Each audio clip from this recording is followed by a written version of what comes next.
எல்லாம் கொஞ்சம் ஓவராக தான் போயின்னுக்கிறாங்க நம்ம ஊரில் இப்போது. ஆளாளுக்கு ஜாதியை வைக்கிறேன்னு கிளம்பிடுறானுங்க. காலைல இந்த பார்பர் ஷாப் போயிருந்தாங்க. முடியை வெட்டிட்டு கிளம்பலான்னு கிளம்புறேன்.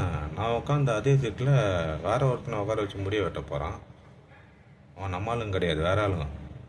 என்னால் பொறுத்துக்கவும் முடியல. செம்ம கோவம். வயிற்றுச்சில் அவனை கூப்பிட்டு, யோ என்னையா பண்ணுறேன்? நான் உட்காந்து அதே சீட்டில் அவனையும் உட்கார வச்சு முடிய வெட்டுறேன். 2 பேருக்கு வித்தியாசம் இல்லை. 2 பேர் மயிரும் இங்கே ஒன்று சேரணுமா? நியாயமாக தானே கேட்டேன். அவன் நம்மளை விட கோவக்காரனாக இருப்பான் போல.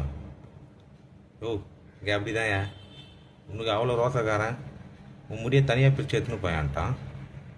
எனக்கு என்ன பண்ணுறதுன்னு புரியல, பொறுத்துக்கவும் முடியல. டக்குன்னு உட்காந்து என் முடியை தனியாக பிரித்து எடுக்கலான்னு சொல்லிட்டு தேட ஆரம்பிச்சிட்டேன். ரொம்ப நேரமாக தேடினே இருக்கிறேன். அந்த கேப்பில் ஒன்று சொன்னான், உன் தலைமை முடியும் அங்கே தான் இருக்குது, சேர்த்து எடுத்துன்னு போன்றான். நானும் தேடி தேடி பார்க்குறேன், மயிரில் எந்த வித்தியாசமும் தெரில, எல்லாம் ஒன்றே போல இருக்குது. ரொம்ப நாள் தேடி பார்த்தேன், பிரிக்க முடியல. சரி என்ன பண்ணுறது, பாசிபிள் இல்லைல்ல, தான் கிளம்பி வந்துட்டேன்.